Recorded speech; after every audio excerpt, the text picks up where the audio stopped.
Hey Trevor, so what do you think as we go into our Spy Cloud Identity Exposure Report, the most significant trends in Infostealer malware have been in 2024? Yeah, good question. So the big top line number is that it's doubled. In fact, more than doubled year on year. So we saw a massive amount of info stealers coming out of the pandemic. What we saw in 2024 is that trend continued.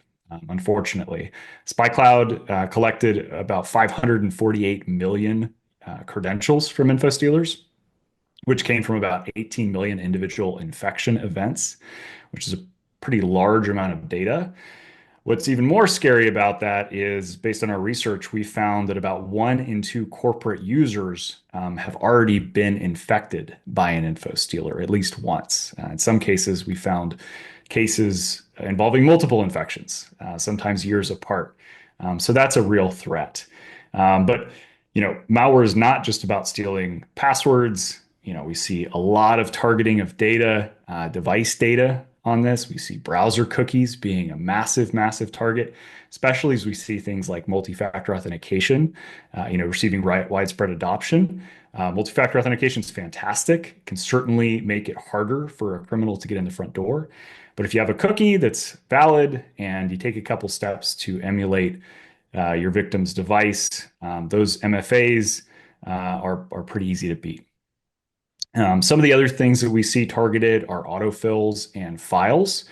Things like API keys are pretty significant targets, especially for individuals that are looking to gain access to a network.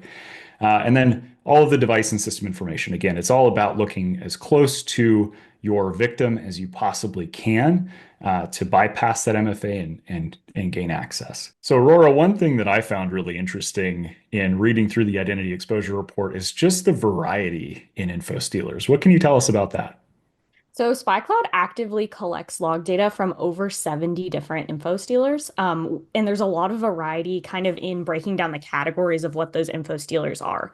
So the number one threat that we see are optimized malware as a service offerings. And these are kind of well-engineered offerings with easy user experience design that make it easy for a cyber criminal to just pay to use this software. And then they're able to infect victims very easily and get their data back. So the number one threat that we see right now is Lumacy 2. Lumacy 2 took over from Redline, which was previously the number one malware as a service offering. Now we see Lumacy 2 as the number one malware as a service offering, where we're getting the most logs from successful infections of it. We also see, interestingly, open source stealers that are fairly successful, and we do see logs from these, meaning that there are definitely successful infections happening from open source stealers where the source code is just posted on GitHub. Some examples of this are AsyncRat, Blank Grabber, Vegas Stealer, and FEMA And then finally, one thing that we're seeing trending is overall, there's just a lot more macOS targeted malware as macOS becomes more popular in enterprise environments, especially. And we definitely are seeing that from info stealers as well.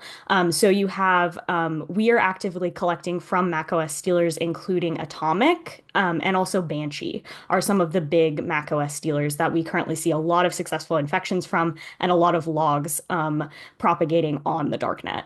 So once an info stealer steals a user's credentials, also their browser session cookies, and all of those things you talked about, how do you kind of see these credentials propagate on the darknet?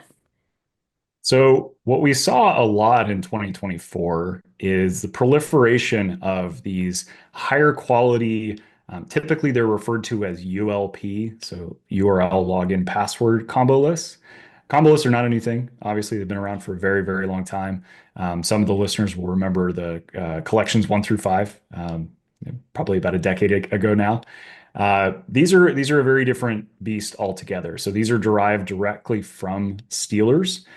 So their fidelity is a little bit higher because of that.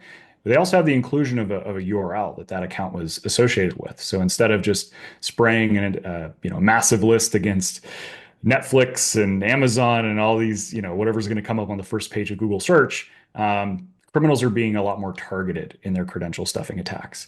Now, obviously, MFA can mitigate this to a certain degree, but MFA is not always available and it's not always correctly configured. So combo lists like this that have a higher fidelity, the fact that we're seeing an increase in those lately is definitely something to note. And if you want more insights on what we just covered, you can read the full identity exposure report on spycloud.com.